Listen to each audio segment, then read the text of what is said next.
Hello, everyone. Welcome to Crossed Paths. It's me, Lucian, and I'm here today to begin an awesome series, the Conjure series, Hoodoo 101. So without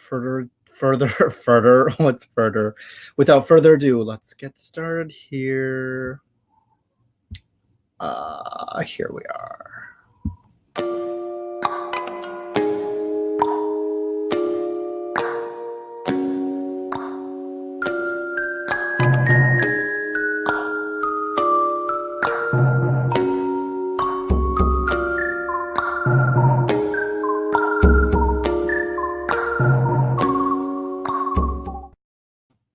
And we're back. So hello, everyone. So I'm just going to quickly just do a quick overview of what's going on today in this first part series of the Hoodoo Conjure series. And then we'll kind of go from there. So today we're going to cover the history of Hoodoo and what is Hoodoo, because obviously a lot of people get Hoodoo and Voodoo very mixed up, and they're two completely different things. And yes, I do have a few notes, and then I have my Hoodoo binder right here that I will probably be looking at a lot because it's so much information to obviously remember all at once.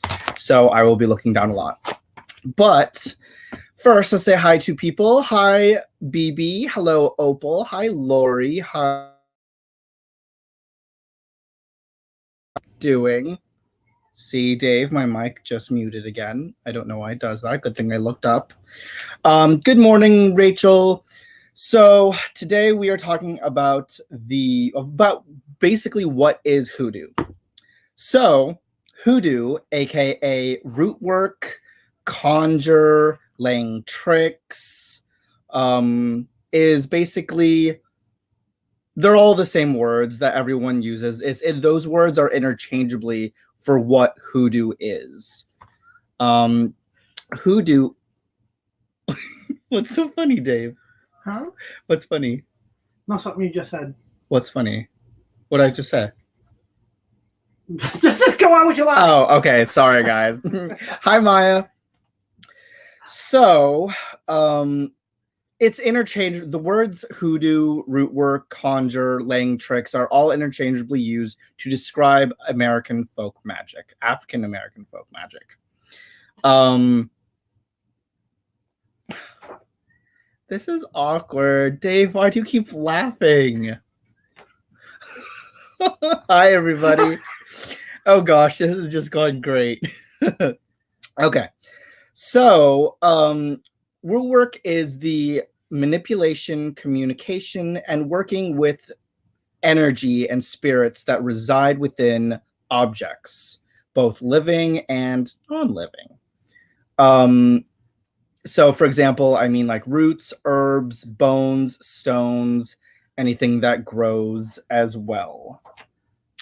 Hoodoo is the mystical, medicinal, and spiritual system of psychological and personal empowerment. It involves specialized use of botanical, zoological, and mineral elements. For example, when you say that, I mean like roots, bones, stones, herbs, animal parts, dusts. All those components comprise of what is used in Hoodoo. And you take all of these items, well, not all of them, obviously. You take components of it, and it is prepared in a medicinal or what's the word? Ritualistic, not regionalistic. Why are the cats being weird? Ritualistic way for the purpose of protection, love, defense, justice, healing, wealth, to cross someone. And when I mean cross, I mean like to do darker magic on someone to get back. And I'll get later on into what crosswork is, because today obviously we're just focusing on what Hoodoo is. Hold on one second before I continue. Who else is here? Hi, Sonia. Hi, Trevor. Hi, Dave. Hi, Deborah. Okay, and let's move on. Traditionally, Hoodoo was taught orally and imitated as a result of observation or participation that was originally kept within families. So obviously it was passed down from generation to generation way back then, which is kind of similar with what it is today. A lot of the times hoodoo is passed between a teacher and a student. Though today it's a lot more kind of, you can practice it yourself. You don't necessarily have to have a teacher to learn hoodoo. Hoodoo was brought to America through the African slave trade. And I will actually get into the hoodoo origins in a bit, because it's actually quite fascinating how hoodoo has evolved from the past to what hoodoo is today. Hoodoo is a form of natural magic. So when I mean natural magic, we pull on the energies and the power of nature itself. So as I said earlier, the roots, the dust, leaves, herbs, everything that is found in nature is a form of natural magic. And it's believed that each ingredient that we use, it has its own form of energy, essence, spirit, and energy that we call upon to help create our spell work. The goal of hoodoo is to create change for the better or for worse. So like I always say, because a lot of the time people are like, oh, I've lost my magic and I don't know what to do. Girl, you can't lose magic. A lot of people forget that magic is energy that we manipulate and we send out in the world to create a certain change. Whether you're trying to draw in money, whether you're trying to, I don't know, open path roads to success. It's all about drawing upon energy, which is magic. Hold on one second. Are you watching something else now? No, I'm watching you. Why do you keep laughing? It's really distracting me here. I'm not laughing. You do. You like giggle every so often. I was just chatting with people. Can you, okay, be honest. Can you guys hear Dave giggling and okay, anyways, for better or first, creating change. Oh, that's the biggest difference between hoodoo and voodoo that I completely forgot to mention, is voodoo is the religious aspect. Hoodoo is the magical practice. So in hoodoo, there is no religion whatsoever. We don't deal with the Loa. We do work with the ancestral spirits, which I will get into a little bit later on. But hoodoo has no specific religious connotation whatsoever. And some sorry, I'm just looking at my notes right here, and I just realized that I mentioned that Friday is considered a day where no hoodoo should be done. Always cover your head and feet, and always cleanse your space before and after you do any kind of rituals. So let's move along to the hoodoo origins, people. Oh, can you guys hear me now? My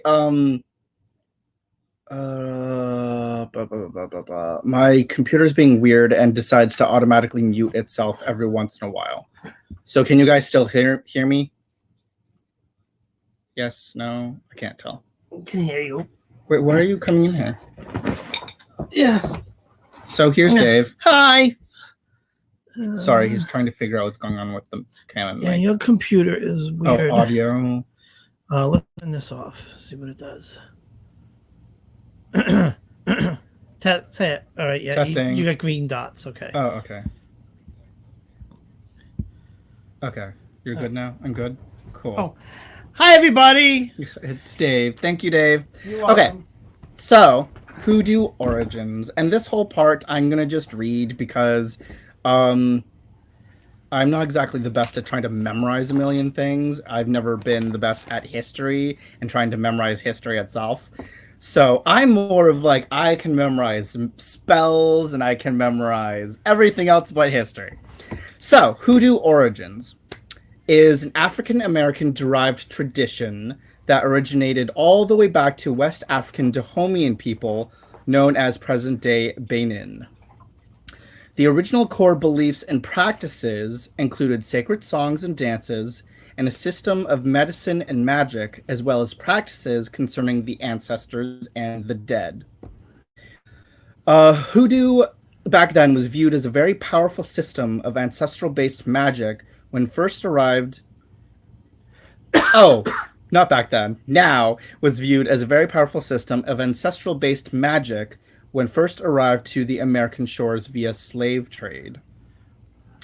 Persists as a spiritual herbal system of knowledge directly connected to the African voodoo spirits. Now, this part actually was very confusing to me in the very beginning because I was like, as I stated, hoodoo today has nothing to do with voodoo. But I guess back then, it was a part of voodoo's system. Voodoo spirits. Dahomean cosmology tells us that Legba, Papa Legba, who today still is one of the Loa and one of the most important, primarily was the Loa, an intermediary between us and the spirits. Legba was given this system of knowledge by the four spirits called Aziza. Legba passed down the knowledge to Awe, the first man to receive hoodoo knowledge.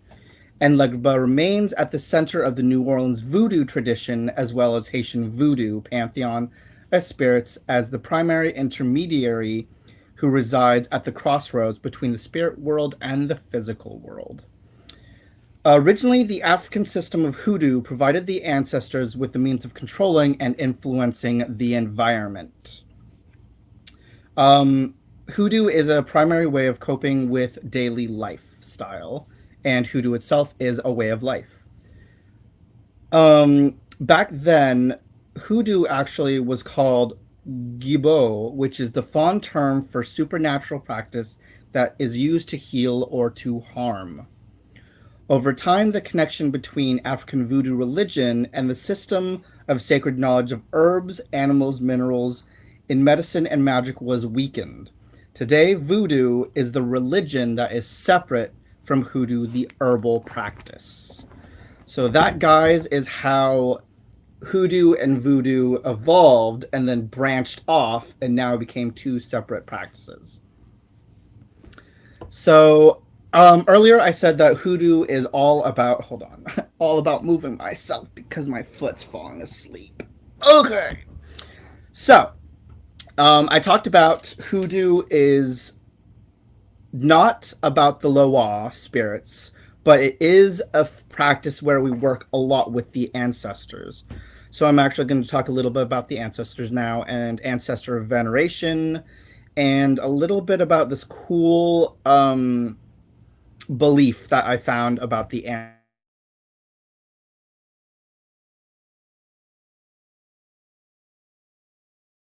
Muted again. Can you guys hear me?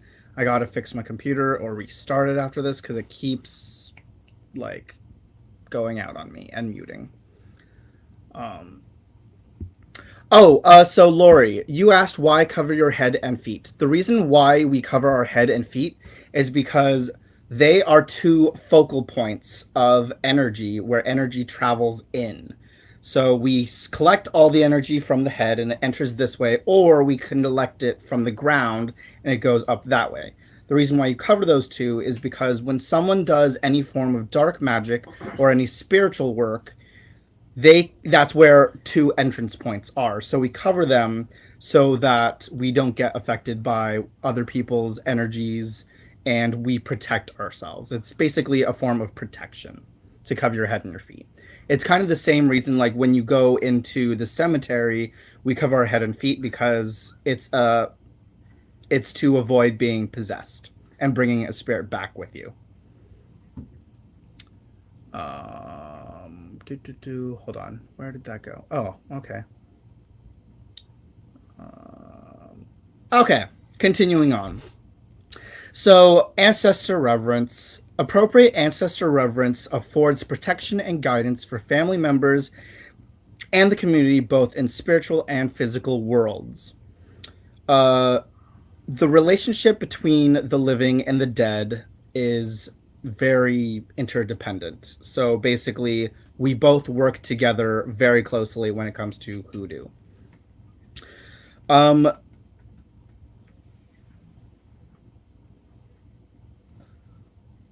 it's all about the protection and guidance of the ancestors that they can give us, while the ancestors need their memories kept alive and the spirits fed through ceremony, ritual, and observation. Traditional African belief systems and contemporary American hoodoo differ in the definition of the word ancestors. And what I mean by that is some people in some hoodoo practices around the world will believe that everyone becomes an ancestor when you pass over. And in some traditions, they believe that only select few actually elevate and become ancestors. For example, the Fawn Society, not everyone who passes is an ancestor. And then I'll just read this little part here because it actually is really cool what they believe. So they believe the deceased become ancestors through their elevation by the living. To achieve ancestral status, the Fawn believed that the souls must pass over 3 rivers and climb up a mountain to reach the valley of his or her ancestors. The souls cannot enter this realm until the living descendants have carried out all the necessary rituals, ceremonies, sacrifices to create Ashe, which Ashe means life force. Upon arrival, the newly arrived spirit sits on the stool at the feet of his or her elders on a low stool on the lowest position amongst the group because he is the youngest. Well, when they mean youngest, they mean like obviously the youngest because the ancestors are the elders. Sorry, I just realized. Today, some say the ancestors refer to anyone who has passed on, and some believe that ancestors are only someone who has passed related by bloodline. And then some will also say that the ancestors include archetypal ancestors plus anyone who has died. So, okay, let's break that down because that sounds very, very confusing. So there are 3 different versions of ancestors. There's the ancestors that are immediate bloodline, the ancestors that are anyone, and then the combination of the other 2 where it's by bloodline and then anyone that you have known in a close relationship.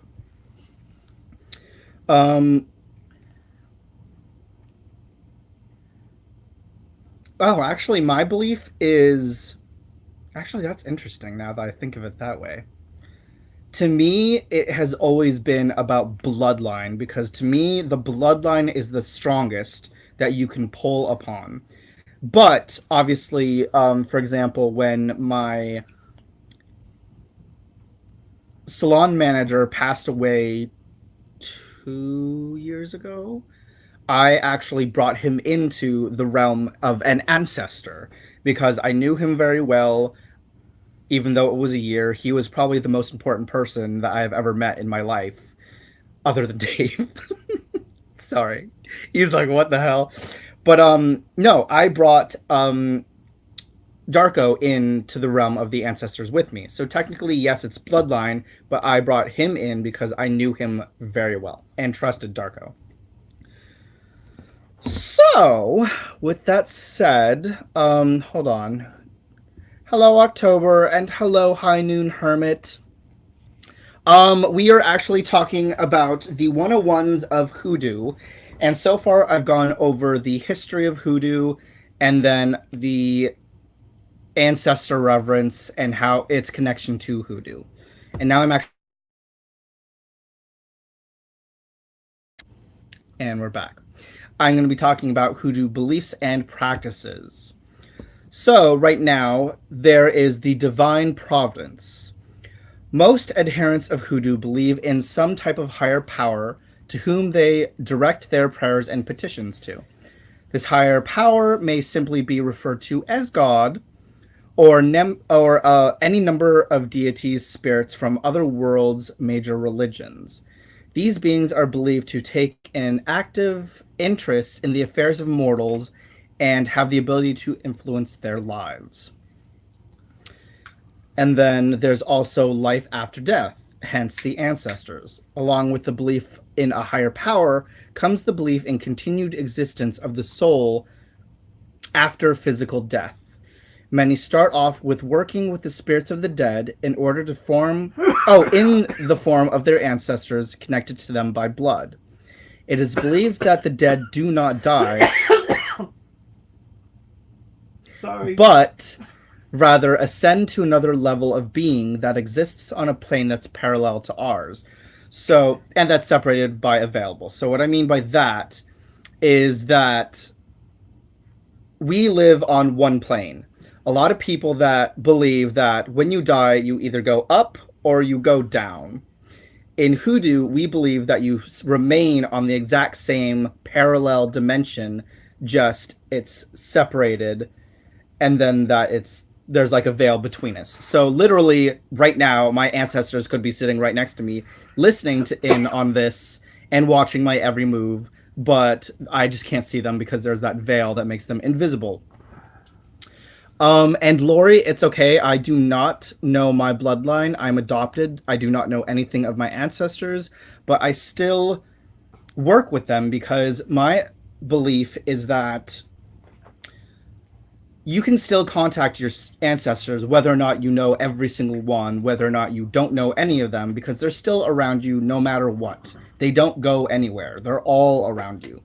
Basically, to me, it's just tapping into that energy of the combined power of the ancestors. So, for example, if I want to work with all of them, which I do, I will simply just be like, hey, ancestors, known and unknown, I call out to you in this time and hour of need to help me fulfill whatever it is I'm doing. And then that way I'm able to connect to all my ancestors, because I believe some people will be like, oh, I only want to call upon specific few. If you know those specific few, great. You can call on those specific few. If not, it's okay to call on the combined power, because to me, the more ancestors you call upon, the more energy you get. Yes, exactly. As Skyberry said, it doesn't matter if you know them, and I believe that completely. I don't know anyone that would be okay with me communicating with them beyond the grave. Well, you don't know that earthy phantom seeker, and in life, they could have been like, you may not have been close to them. But you know what reality is? When they're dead, they're still going to be sitting there looking over you because they have nothing else better to do. And you know what? Instead of seeing you suffer, the ancestors are always going to have your back no matter what. Where was I? So, parallel plane. The ancestors can guide us in our daily lives, intercede with the Godhead on our behalf, and protect us in our time of need. See, like I just said, it doesn't matter whether they liked you or not in life, they are there to help you out. Next, in Hoodoo, we believe in the divination. The ability to see into the future and communicate with spirits is one of the spiritual practitioner's most important abilities. Divination allows the individual to analyze the past and the present in order to determine the probability of future events, and shifts probably toward their desired end. So what that means is, like, for example, tarot. We cast tarot cards so that or even bone casting is used to figure out a situation, see the different aspects and different roads and different pathways relating to the inevitable end. So it's like saying, okay, so this is what I want. What are the different forks going to the desired result? And will I get to that same result, or will it change depending on the path I take? Then we believe in the doctrine of signatures. And that is basically what it looks like, is probably what it is used for. It's a concept that plants, herbs, curios, zoologicals, and metals resemble a part of the body that it can heal. For example, a horsetail has the appearance of a horse's tail and is used to strengthen hair. For example, an alligator claw. It's believed that, well, when you think about it, an alligator's claw uses its claw for defense. So an alligator claw can be used for luck, for strength, for power. And then we have Oh, what's another item? Jeez,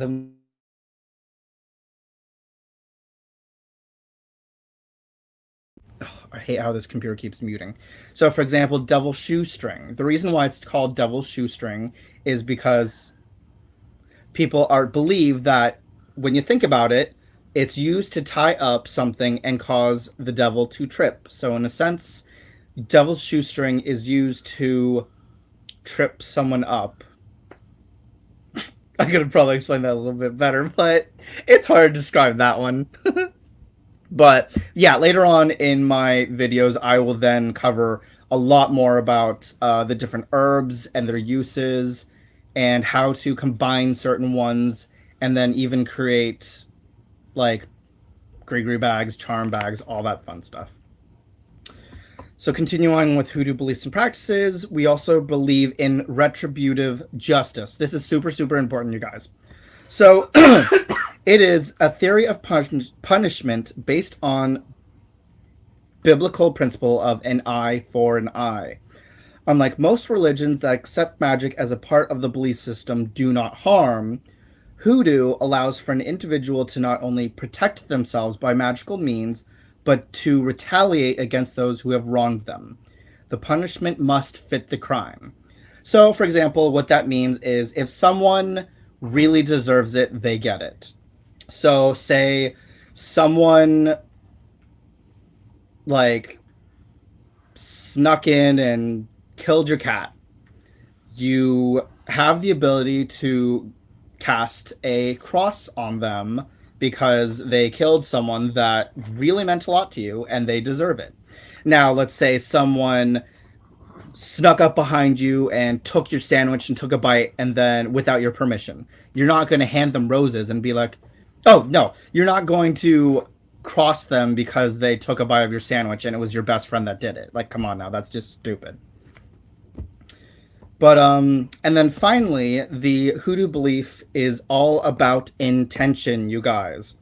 In Hoodoo tradition, curses, crosswork, is seen as a wish that can only be fulfilled by God or a deity, and only when the curse is deserved. If the curse is not justified or deserved, it will have no effect on the target. A curse that is deserved is uttered by a root worker and is said to never fail. So that, guys, is the power of Hoodoo.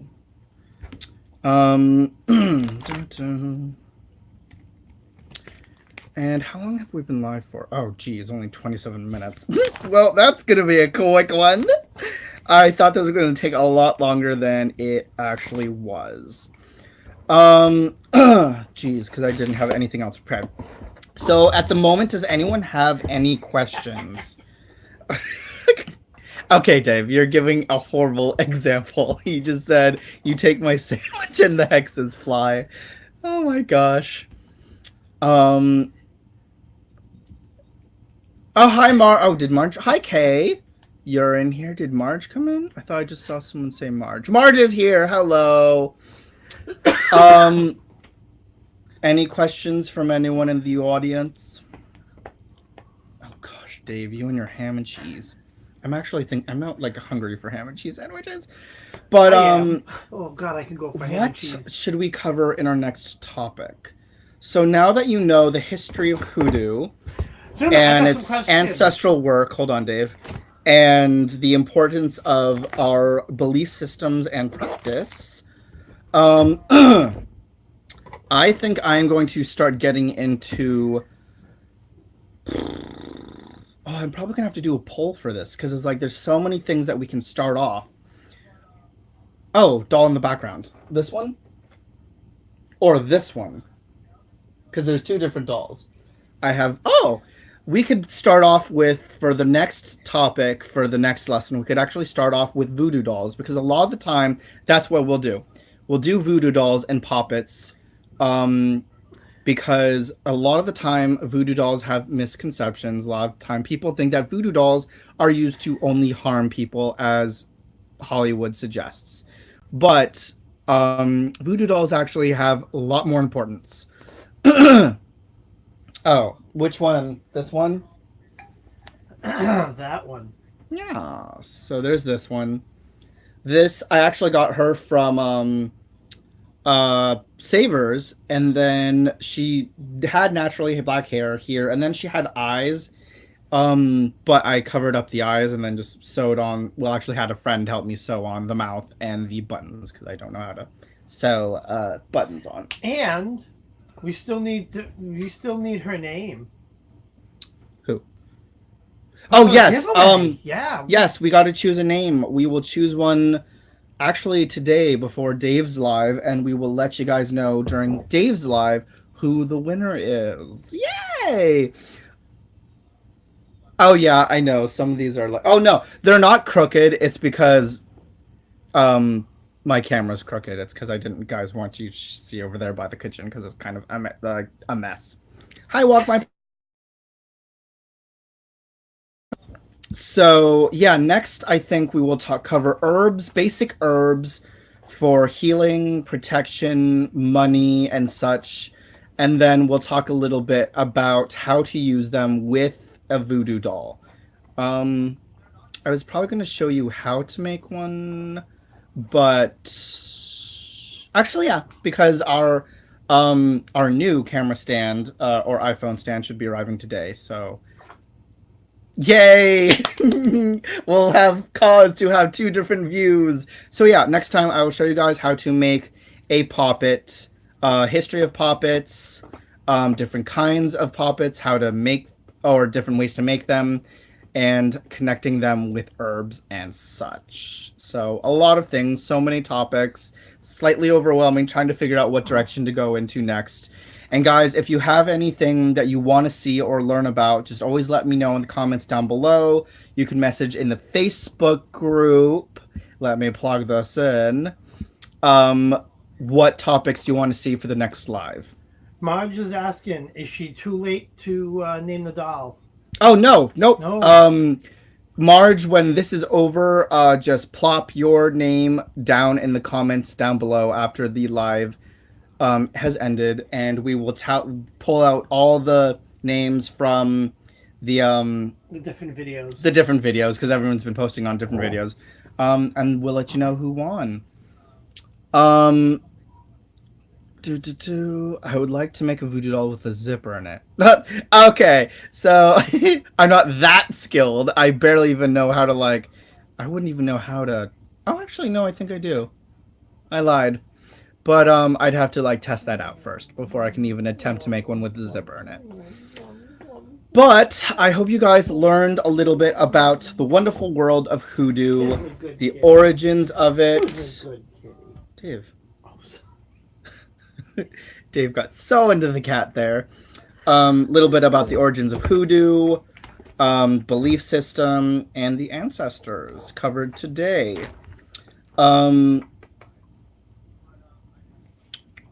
Yeah. Actually, I might change what we're going to learn because I'm just looking at my notes here and I forgot that I put them in order that actually makes sense. So, I'll figure it out later. But yeah, if you guys want to learn something specific, always drop a note in the comments. You could do Facebook. This is our Facebook group, Crossed Paths. Join. And then you can follow me on Instagram. I post a lot of photos that have descriptions of what I'm posting. A lot of it is Hoodoo related. So I give like little descriptions of, like, for example, I did a post on spirit bottles that was actually quite fascinating. That seemed to be everyone's favorite. And yeah, just things here and there. And then if you want to follow Dave on Instagram, his is the _Wiz_1 on Instagram. Anyways, I have a thing that you can display it. Yeah, I just displayed it, Dave. Oh. Anyways, thank you guys for watching, and I will see you guys next week, same time, same day, for part 2 of the Hoodoo Conjure series. The Conjure series, Hoodoo 101. I forgot what it was. And I will see you guys next week. And Dave will be coming on 3 p.m. Eastern Standard Time today to do his class part 2 of You want to become a wizard? Wizardry How one. to be a Oh, wizard. how to be a wizard? Wizardry 101. So we'll see you guys then.